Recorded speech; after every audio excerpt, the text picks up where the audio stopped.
Hello and welcome to Dikshant's EduTech. Today I am going to take English of class 9 and the topic is The Road Not Taken. This is basically a poem from Beehive. So I am going to teach you this poem, The Road Not Taken. But before that, I want to give a brief introduction of this poem. This poem is written by Robert Frost, and Robert Frost has written this poem in a much better way. Means we come across certain situations in life where we have to make choices. So this lesson relates to choices in our life. How to make a perfect decision. When decision making process comes in our mind or comes in our life, we just ponder over it. What decision should we make? This or that. So let's move on to the first slide of this lesson, and I would first of all like to tell you about Robert Frost, the poet of this poem. You all know very well that Robert Frost is a nature poet. He is known by the name of a nature poet. Along with him, I would like to say that William Wordsworth has been also a nature poet. But our concern here is to know about Robert Frost. So let's read it out.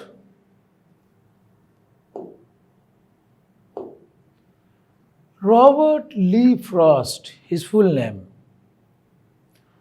He was born on March 26, 1874, and he died on 29 January 1963. Was an American poet. So Robert Lee Frost, who was born on 26 March 1874 and he died on 29 January 1963, he was an American poet. He is remembered as an American poet. You just can see the picture of Robert Frost. His work was initially published in England before it was published in the United States. So first of all, his writings, he has been writing poems, and his poems were first published in England before it has been published in United States. No doubt he is remembered as an American poet.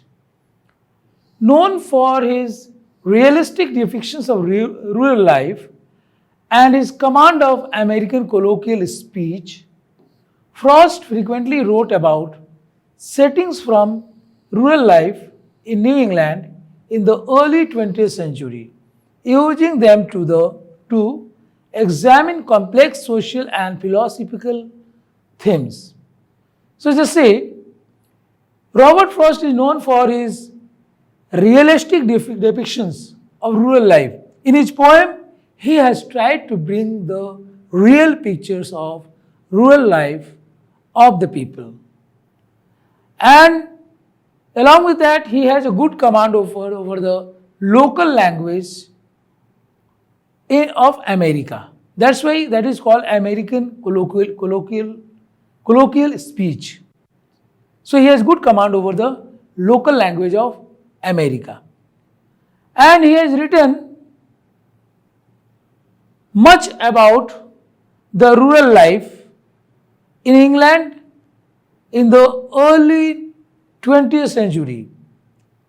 मतलब कि 20वीं शताब्दी की शुरुआत में ही उन्होंने ये लिखा है अपने कविताओं में, खास करके देहात का और गांव का उन्होंने सजीव चित्रण करने का कोशिश किया है अपने कविताओं में. And he has used them to examine complex social and philosophical themes. So his poems are based on social and philosophical themes. Next slide. I'll give a brief introduction of the poem. The road not taken symbolizes our life.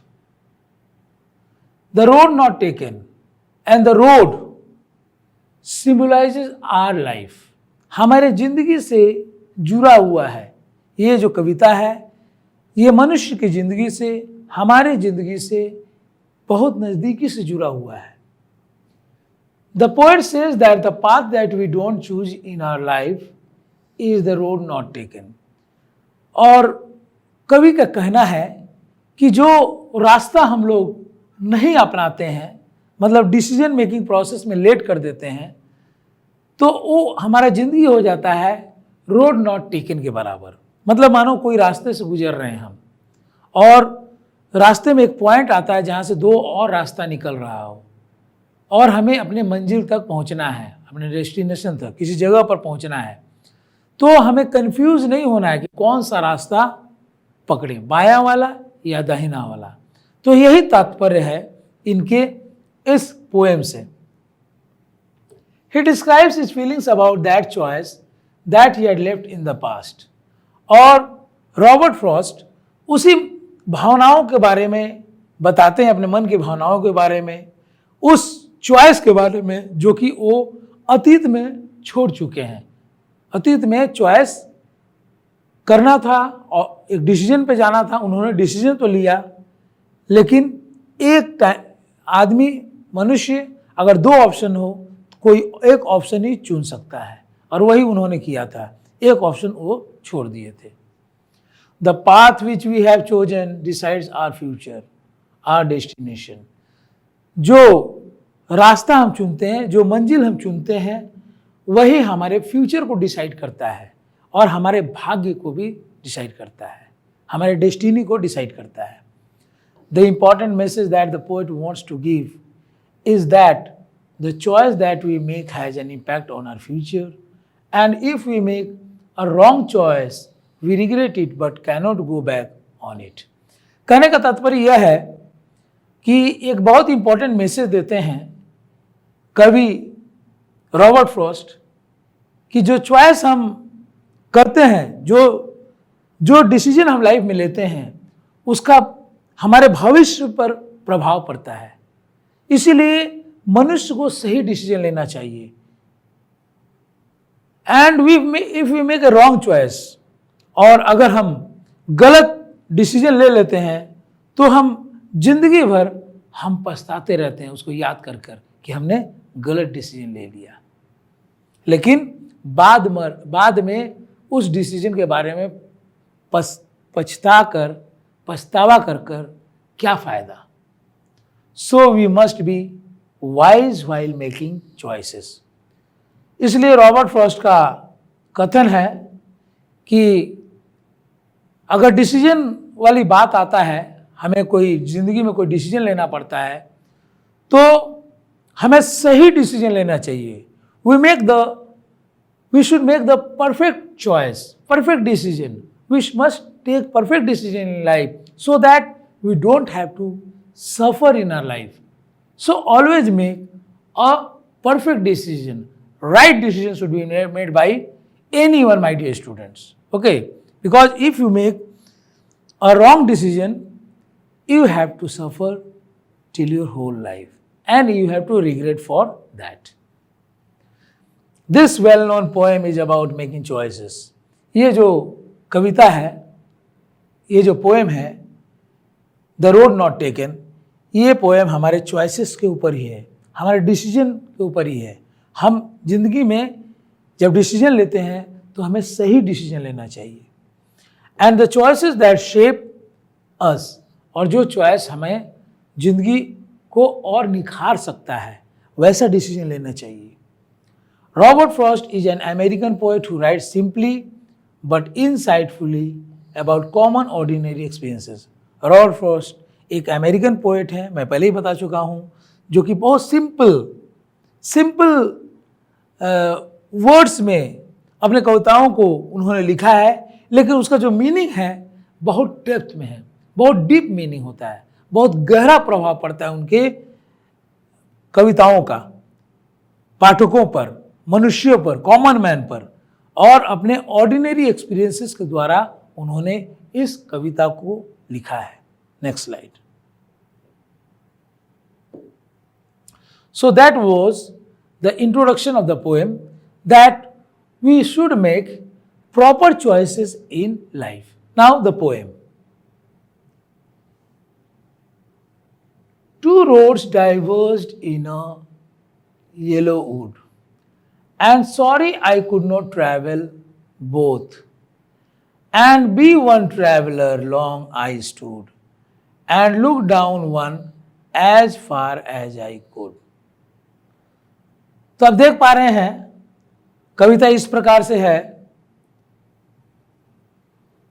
कवि जंगल के रास्ते से गुजर रहे थे। Yellow would, would means forest, and yellow would mean the forest was covered with yellow trees, yellow trees कह सकते हैं, और इसीलिए येलो वुड वाली बात आई है। यहाँ पर दो रास्ते डाइवर्ज हो रहे थे एक पॉइंट से। मानिए कि आप एक रास्ते से गुजर रहे हैं, लेखक के रास्ते से गुजर रहे थे, जैसे आगे बढ़ते हैं उस रास्ते से एक पॉइंट आता है जंगल में ही कि वहाँ से दो रास्ते निकल जाते हैं। जैसे देखिए ये पिक्चर में दिखाया गया है, ये पॉइंट है जहाँ कवि खड़ा होकर यहाँ से देखते हैं कि कौन से रास्ते से वो जाए। उनको अपने मंजिल तक पहुंचने के लिए दोनों में से कोई एक रास्ते अपना सकते हैं। तो कौन सा रास्ता उचित होगा, कौन सा सही होगा, ये कवि डिसाइड करते हैं। तो दो रास्ते डाइवर्ज हो रहे थे एक पॉइंट से, ठीक है, एक पॉइंट से डाइवर्ज हो रहे थे, और उन्हें बहुत ही दुख हो रहा था कि दोनों रास्ते से एक साथ तो ट्रेवल नहीं कर पाए। कौन? कवि Robert Frost, poet Robert Frost जो है वो कंफ्यूज नहीं हुए, बल्कि कोई एक रास्ता उन्होंने चुना, और उन्हें बस यही बात का दुख है कि दोनों रास्ते से वो ट्रैवल नहीं कर पाते। कोई भी व्यक्ति अगर एक रास्ते से गुजर रहे हैं, एक रोड से गुजर रहे हैं, वहाँ से दो रोड डाइवर्ज होते हैं, तो दोनों रोड एक साथ सफ़र नहीं कर पाएगा, कोई एक चुनना होगा। तो रिग्रेट कर रहे हैं, he is feeling sorry that he could not travel on both the roads. Who? Robert Frost. And be one traveler long I stood and looked down on one as far as he could. And because he was a traveler, वो एक यात्री थे, यात्रा कर रहे थे, so he stood here at this point. यहाँ पर जहाँ से दो रास्ते डाइवर्ज हो रहे थे, वहाँ पर वो खड़े हो गए रॉबर्ट फ्रॉस्ट, और खड़ा होकर देखने लगे, काफ़ी देर तक खड़े रहे यह डिसाइड करने के लिए कि कौन सा रास्ते से जाए। और यहाँ पर खड़े होकर वो अपनी नज़रों से, अपनी आंखों से देखने लगे कौन रास्ता कितना दूर जा रहा है। Okay, and look down one as far as I could, और जितना हो सके जितना दूर तक देखने की कोशिश किए इस पॉइंट पर खड़े होकर। To where it bent in the undergrowth, और उस झाड़ियों में, जंगल में कहाँ पर रास्ता बेंड हो रहा था, जहाँ तक बेंड हो रहा था वहां तक उनकी नजरें टिकी रही, अपने नजरें को टिकाए रखे। Okay, now next line.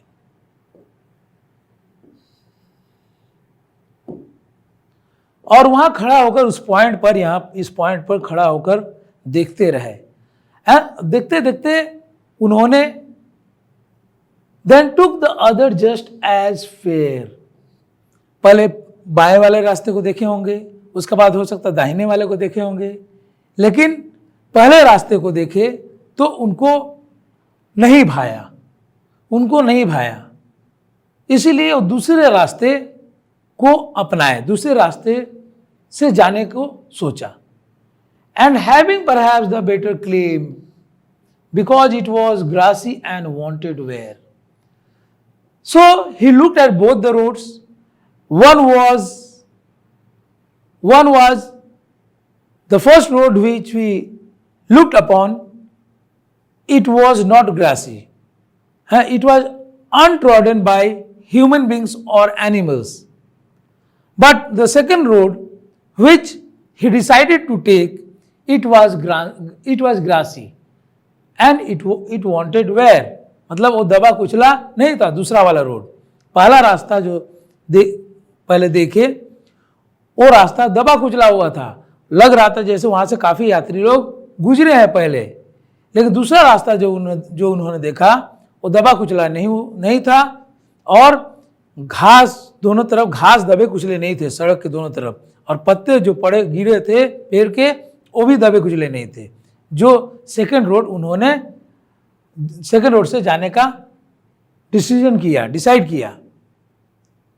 Though as for that the passing there had warned them really about the same, और जो भी उधर से गुजरते हैं, as for that the passing there, पहला रास्ते से जो लोग गुजरे हैं और वो रास्ता दबा कुचला दिखाई दे रहा था, क्योंकि उधर से पहले रास्ते से ज्यादा यात्री लोग आना जाना किए हैं। हालांकि दोनों रोड एक जैसे ही थे, ठीक है, एकदम बराबर एक जैसे थे। एक रास्ते पहला रोड जो था जो उन्होंने छोड़ दिया, उन्होंने उस रास्ते से जाने का डिसीजन नहीं लिया, वो ज़्यादा दबा कुचला हुआ था, पत्ते कुचले हुए थे, घास कुचले हुए थे, लेकिन जो सेकंड रोड उन्होंने चुना वो ज़्यादा दबा कुचला नहीं था। Next slide.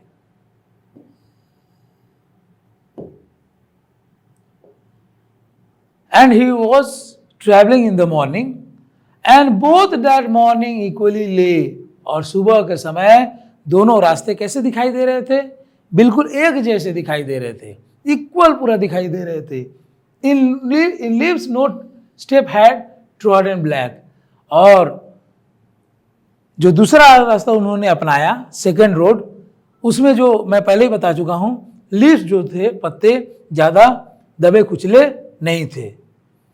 O I kept the first for another day, तो उन्होंने डिसीजन लिया, उस रास्ते पर खड़ा होकर, रास्ते पे उस पॉइंट पर खड़े होकर वो डिसीजन लिया कि कौन सा रोड से जाना। देखिए यहाँ खड़े होकर वो डिसीजन ले रहे हैं, और उन्होंने सेकंड रोड को चुना, क्योंकि सेकंड रोड लगा कि ज़्यादा साफ सुथरा है, दबा कुचला नहीं है, और हो सकता सड़क भी अच्छे होंगे। Oh I kept the first for another day, अब पहला रोड जो उन्होंने मिस कर गया, उस रोड से यात्रा नहीं किए, वो किसी और दिन के लिए वो रिजर्व में रख दिए कि किसी और दिन वो उस रास्ते से जाकर देखेंगे।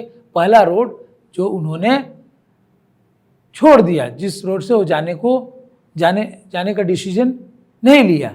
Okay, yet knowing how way Leeds on two way, I doubted if I should ever come back.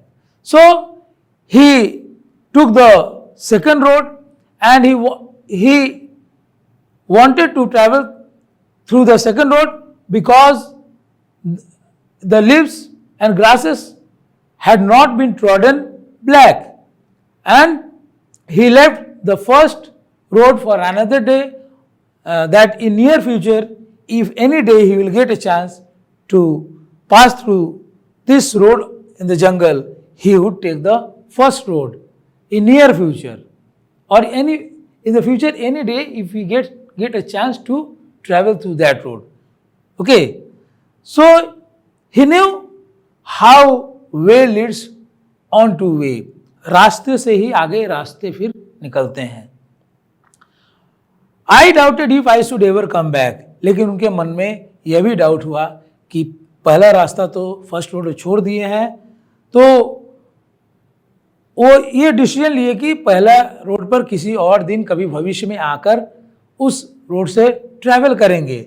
लेकिन साथ ही साथ उनके मन में यह भी संदेह रहा कि शायद कभी उनको मौका मिलेगा कि नहीं फिर से इस रास्ते से गुजरने का, जहाँ से दो रोड डाइवर्ज हो रहे हैं, फिर उनको मौका मिलेगा कि नहीं, क्योंकि उन्होंने ये सेकेंड वाला रोड चुना और फर्स्ट वाला किसी और दिन के लिए वो छोड़ दिए। Next slide. The last paragraph of this poem. I shall be telling this with a sigh, somewhere ages and ages hence, और मन में एक हिचक रहता है, उनका, और वो ये बात को हिचकते हुए कहते हैं कि शायद कभी भविष्य में बहुत दिनों बाद, बहुत साल बाद, जब हो सकता हो बहुत बूढ़े हो जाएं, उस समय कहीं उनको मौका मिलेगा उस रास्ते से गुजरने के लिए जिस रास्ते से वो गुजर नहीं पाए। वो सेकंड रोड अपनाए, फर्स्ट रोड को उन्होंने छोड़ दिया, फर्स्ट रोड से वो ट्रैवल नहीं किए। तो वही इस लाइन्स में कह रहे हैं कि वो कभी सोचा करते हैं या सोचेंगे कि समय, जब वैसा समय आएगा बहुत साल बाद, कभी काश उनको कभी मौका मिले उस पहले वाले रास्ते से जाने का। Two roads diverge in a wood and I took the one less traveled by and that has made all the difference।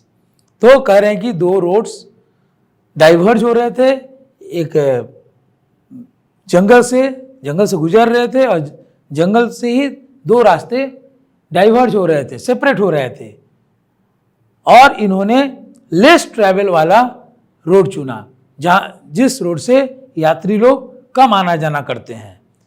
और इसी प्रकार उनके ज़िंदगी में फ़र्क पड़ गया। जो डिसीजन उन्होंने लिया उनको लगा कि सही डिसीजन उन्होंने लिया, क्योंकि जब मनुष्य को अपने जीवन में जहाँ ऑप्शन वाली बात है, जहाँ चॉइस वाली बात है, जहाँ डिसीजन मेकिंग प्रोसेस वाली बात है, मनुष्य को सही डिसीजन लेना चाहिए, और उनको लगा कि उन्होंने सही डिसीजन लिया है। तो बहुत ही सुंदर तरीके से रॉबर्ट फ्रॉस्ट ने इस कविता को लिखा है कि ज़िंदगी में हम ऐसे स्टेज से गुजरते हैं जहां हमें चॉइसेस करना पड़ता है, हमें ऑप्शंस तलाशना पड़ता है कि ये करें वो करें, कौन सा लें, किस रास्ते से जाएं। ये सब चॉइस से रिलेटेड है और ज़िंदगी से रिलेटेड है, डिसीजन से रिलेटेड है। Now next slide. पोएम खत्म हो गया, but now I will be explaining to you the theme of the poem. Now, the central idea of the poem. The road not taken is more than a poem about someone trying to decide which road he is going to take on a stroll through the woods. तो road not taken जो है ये poem से भी बढ़ के इसका मतलब है। ये छोटा सा पोएम है, लेकिन इसका जो मीनिंग है, ये मीनिंग बहुत डीप मीनिंग है, बहुत गहरा अर्थ है इस पोएम का। और इसमें यह बताने की कोशिश किया है कवि ने कि किस प्रकार से वो डिसाइड करते हैं कि कौन सा रोड से जाए, जो रास्ता जंगल से होकर गुजरता है। It is a poem about the journey of life. Actually ये कविता जो है ये जीवन की यात्रा के बारे में है, हमारे जीवन से रिलेटेड है कि जीवन को हम कैसे बनाएं, अपने जीवन को, हमारा जीवन बहुत अनमोल है और अपने जीवन के बारे में सोचना चाहिए, हमें सही डिसीजन लेने चाहिए। एक गलत डिसीजन से पूरा ज़िंदगी बर्बाद हो सकती है किसी की। वही बात कह रहे हैं कि ये जर्नी ऑफ लाइफ के बारे में है, हमारा सफ़र के बारे में, ज़िंदगी के सफ़र के बारे में ये कविता है। The two roads diverged in a yellow wood forest symbolising a person's life. और दो रोड जो डाइवर्ज हो रहे हैं, जो सेपरेट हो रहे हैं, येलो वुड फॉरेस्ट, ये क्या सिम्बलाइज करता है, क्या संकेत देता है? ये मनुष्य के ज़िंदगी के बारे में संकेत देता है कि मनुष्य का ज़िंदगी कैसा होना चाहिए। The narrator's choice about which road to take represents the different decisions we sometimes must make and how those decisions will affect the future। ये नरेटर ने कवि ने जो चॉइस के बारे में बताया है कि कौन सा रोड ले, वो सड़क उसको चुनना चाहिए, और जो सड़क उसने चुना उससे उसका ज़िंदगी बिल्कुल बदल गया, उसने सही डिसीजन लिया। और यह भी बताने का कोशिश किया है कि जो डिसीजन हम कभी कभी लेते हैं वो सही डिसीजन लेना चाहिए, क्योंकि जो हम फैसला करेंगे ज़िंदगी में वो फैसला हमारा ज़िंदगी से जुड़ा हुआ होता है। गलत फैसले से हमारी ज़िंदगी बर्बाद भी हो सकता है। तो कवि ने एक हमें मैसेज देने का कोशिश किया है कि ज़िंदगी में हमें सही फैसला लेना चाहिए। Now next. अब आप देखिए कुछ गहराई तरफ जा रहे हैं, पोएम की गहराई तरफ। Think of the expression down the road that we often use to describe something that might happen months or even years from now. And you will see how Frost is making the connection between life and traveling. अब expression को देखिए, down the road. Down the road जो expression है, ये phrase है, ये किस प्रकार से उपयोग किया गया है और ये हम यूज करते हैं, कभी कभी हम यूज करते हैं ऐसा डिस्क्राइब करने के लिए समथिंग माइट हैपन मंथ्स और इवन ईयर्स फ्रॉम नाउ. कुछ भी हो सकता है, एक महीने बाद, एक साल बाद, कुछ भी किसी को हो सकता है. And you will see how Frost is making the connection between life and travelling. और ट्रैवलिंग को जीवन से जोड़ा है फ्रॉस्ट ने ट्रैवलिंग को, यात्रा को जीवन से जोड़ा है कि जीवन की जो यात्रा होनी चाहिए बहुत सटीक होना चाहिए और बहुत सही फैसले के साथ होना चाहिए, जो कि हमें कोई दिक्कत ना हो सके जिंदगी में आगे. Frost captures the uncertainty about making decisions. और फ्रॉस्ट ये भी बताते हैं कितना अनसर्टेन रहते हैं हम डिसीजन मेकिंग प्रोसेस में, कभी कभी सर्टेन नहीं रहते हैं. तो हमें सर्टेन डिसीजन लेना चाहिए, एकदम सही डिसीजन लेना चाहिए. अनसर्टेन डिसीजन से हमें क्षति भी पहुंच सकती है. Our natural desire to know what will happen because of the decisions we make is in the first stanza of the poem. तो पहला स्टैंजा, पहले पैराग्राफ में, इस कविता के पहले पैराग्राफ में बताया गया है कि हमें क्या होगा अगर हम डिसीजंस सही नहीं कर पाते हैं. वो नेचुरल डिजायर उसके बारे में दर्शाया गया है. What will happen because of the decisions we make in the first stanza. पहले स्टैंजा में बताया गया है जो हम डिसीजन करते हैं जिंदगी में, उसके बारे में. Now next you see the first 4 lines of the poem. Again I am explaining it. Two roads diverged in a yellow wood, and sorry I could not travel both. And be one traveler, long I stood, and looked down one as far as I could, to where it bent in the undergrowth. The first 4 line of the poem है. इसको Frost ने बहुत अच्छा से, बहुत depth में समझाने की कोशिश किया है. Here Frost uses the bend in the road as metaphor for what the narrator wishes he could see, but ultimately can't make out in the undergrowth. यहाँ फ्रॉस्ट ने बेंड इन द रोड का use किया है, किस प्रकार सड़क एक जगह मुड़ रहा है, हाँ, और उसके लिए narrator wishes he could see but ultimately can't make out in the undergrowth. वो देख सकता है लेकिन कितना दूर देख सकता है, ज़्यादा दूर कभी नहीं देख सकता है. जहाँ पर वो एक पॉइंट पर खड़ा होकर देखता है तो जितना दूर दिखता है उतना दूर लेकिन देखता है, but ultimately can't make out in the undergrowth. तो उस जंगल एरिया में वो क्या डिसीजन लेगा, उसका डिसीजन सही है या गलत है, ये बिल्कुल फैसला नहीं कर पाता है. The narrator eventually decide to take the other road because it really doesn't matter. और पहला रोड को नहीं लेता है और दूसरा रोड को लेता है. इससे कोई खास फर्क नहीं होता है पहला दूसरा रोड में. जो भी डिसीजन लेना चाहिए आदमी को, सही डिसीजन लेना चाहिए. Whichever path he chooses, he has no way of knowing where he is going to end up. तो कभी कभी अनजान पाथ से हम लोग जाते हैं और वो पाथ कहाँ जाकर खत्म होगा, कहाँ बेंड होगा, मुझे पता नहीं हो चलता है. तो इसीलिए हमें डिसीजन सही लेना चाहिए. कभी कभी डिसीजन लेने में हम लेट कर देते हैं, हमें डिसीजन लेने में लेट नहीं करना चाहिए. एक बात को आप ध्यान रखेंगे. The only difference between the two roads is that one the narrator chooses in the second stanza is grassy and wanted where. एक ही डिफरेंस है दोनों रोड के बीच में. जो कवि चुनते हैं जिस रोड को सेकेंड स्टैंजा में उसके बारे में चर्चा किया गया है, वो ग्रासी है, घास से भरा हुआ है और दबा कुचला नहीं है. In other words it does not look like anyone's taken it before और इन ए लॉन्ग टाइम.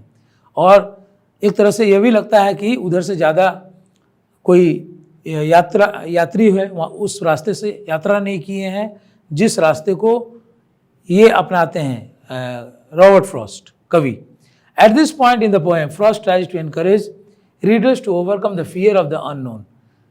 और भले हमें कोई चीज़ परिचित रोड ना हो, जाना पहचाना रोड ना हो, अननोन रोड क्यों ना हो, अगर कोई सड़क से हम गुजर रहे हैं तो इस प्रकार से फ्रॉस्ट हमें प्रोत्साहित करते हैं पाठकों को कि डरना नहीं चाहिए. अगर अननोन है आप, आपको नहीं पता कोई चीज़ के बारे में, डिसीजन लेने में भी दिक्कत हो रहा है, गलती भी अगर हो गया तो आपको घबराना नहीं चाहिए, डरना नहीं चाहिए।